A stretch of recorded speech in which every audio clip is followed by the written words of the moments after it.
Rina, Dika, Budi, Sinta, dan Laila adalah sahabat sejak kuliah.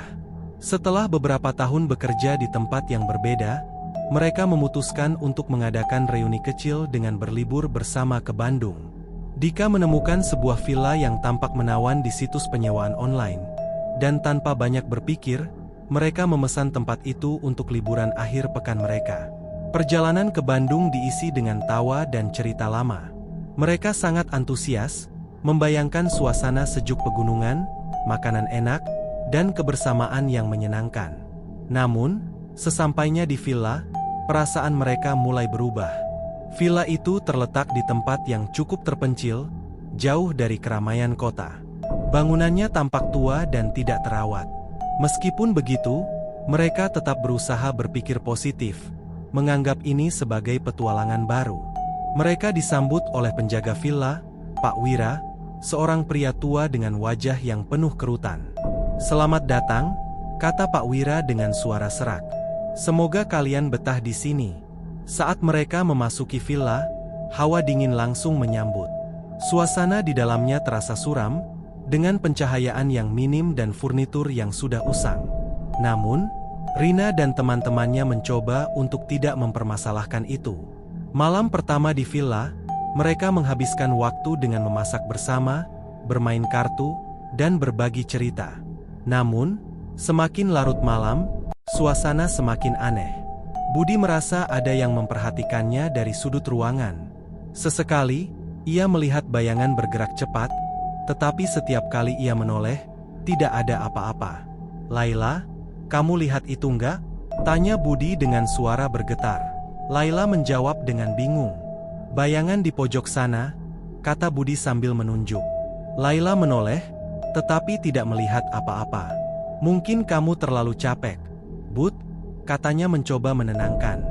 Namun, Budi tidak bisa menghilangkan perasaan tidak enak itu. Saat malam semakin larut, mereka semua memutuskan untuk tidur. Rina dan Sinta tidur di kamar yang sama, sementara Dika, Budi, dan Laila tidur di kamar lain. Di tengah malam, Sinta terbangun karena mendengar suara langkah kaki di lorong. Ia berpikir mungkin salah satu temannya yang pergi ke kamar mandi.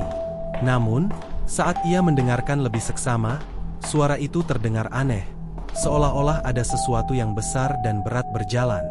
Sinta menyalakan lampu senter dan memutuskan untuk memeriksa. Saat ia membuka pintu, lorong tampak kosong. Namun, suara itu masih terdengar, sekarang bergerak ke arah ruang tamu. Dengan perasaan takut, Sinta berjalan pelan-pelan, mengikuti suara tersebut. Ketika ia sampai di ruang tamu, ia melihat sosok hitam besar berdiri di sudut ruangan. Sosok itu tampak seperti bayangan manusia, tetapi lebih tinggi dan besar. Sinta menahan napas, merasa seluruh tubuhnya membeku. Sosok itu perlahan-lahan berbalik, memperlihatkan wajah yang penuh dengan luka dan darah. Sinta menjerit dan lari kembali ke kamarnya. Rina yang terbangun karena jeritan Sinta segera menanyakan apa yang terjadi. Sinta menceritakan apa yang dilihatnya, tetapi Rina mencoba menenangkannya, berpikir bahwa itu mungkin hanya mimpi buruk. Keesokan paginya, suasana di villa semakin tegang. Semua orang tampak lelah dan cemas. Mereka memutuskan untuk pergi keluar dan menikmati udara segar Bandung, berharap bisa menghilangkan ketegangan yang mereka rasakan di villa. Namun, saat mereka kembali ke villa di sore hari, suasana semakin aneh. Pak Wira mendekati mereka dengan ekspresi serius. "Kalian harus berhati-hati di sini," katanya. "Ada banyak cerita tentang tempat ini. Villa ini pernah menjadi tempat tinggal keluarga kaya yang semuanya meninggal secara tragis. Sejak itu, banyak yang mengatakan bahwa arwah mereka masih berkeliaran di sini." Cerita Pak Wira membuat mereka semakin takut. Namun, karena hari sudah semakin gelap, mereka tidak punya pilihan selain tetap tinggal di villa untuk malam itu. Mereka mencoba untuk tidak terlalu memikirkan cerita Pak Wira dan berusaha bersikap biasa saja. Saat malam tiba, teror kembali datang. Laila yang sedang berada di dapur tiba-tiba merasakan dingin yang menusuk tulang. Ia mendengar suara bisikan yang tidak jelas dari arah belakangnya. Ketika ia berbalik, Ia melihat sosok wanita dengan gaun putih panjang berdiri di dekat jendela, rambutnya yang panjang menutupi wajahnya. Teman-temannya segera datang dan menanyakan apa yang terjadi. Laila menceritakan apa yang dilihatnya, dan kali ini mereka semua mulai percaya bahwa ada sesuatu yang tidak beres di villa tersebut. Mereka memutuskan untuk tidur bersama di ruang tamu agar merasa lebih aman.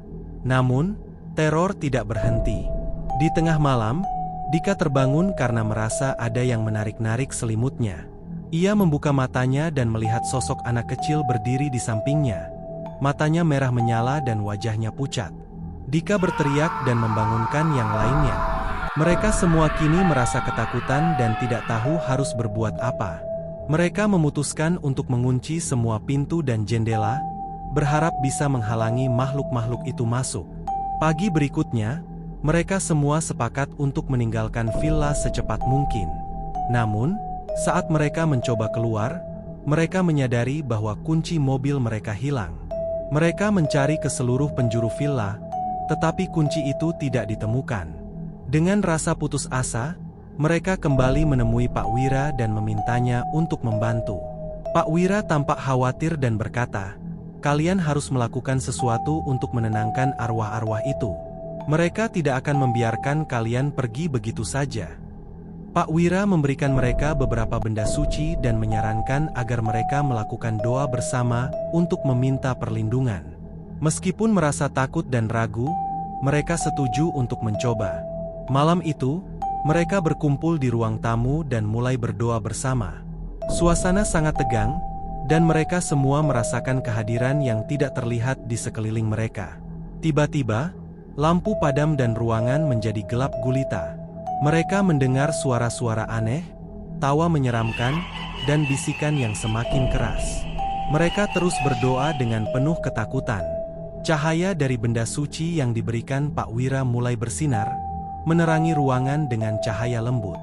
Suara-suara aneh itu perlahan mereda, dan suasana kembali tenang.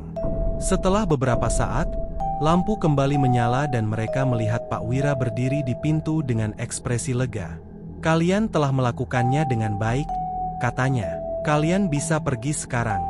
Mereka menemukan kunci mobil yang hilang di meja ruang tamu, seolah-olah makhluk-makhluk itu telah mengembalikannya. Dengan perasaan lega, mereka segera berkemas dan meninggalkan villa tersebut. Perjalanan pulang ke rumah diisi dengan keheningan. Mereka masih tidak percaya dengan apa yang telah mereka alami.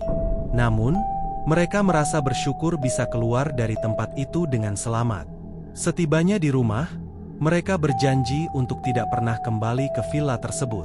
Pengalaman mengerikan itu menjadi pelajaran berharga bagi mereka tentang betapa pentingnya menghormati hal-hal gaib dan tidak sembarangan bermain-main dengan kekuatan yang tidak terlihat.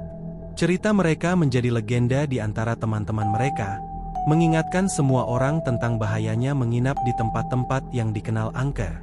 Meskipun begitu, mereka merasa bahwa pengalaman itu juga mempererat persahabatan mereka, membuat mereka lebih menghargai satu sama lain dan kehidupan yang mereka miliki.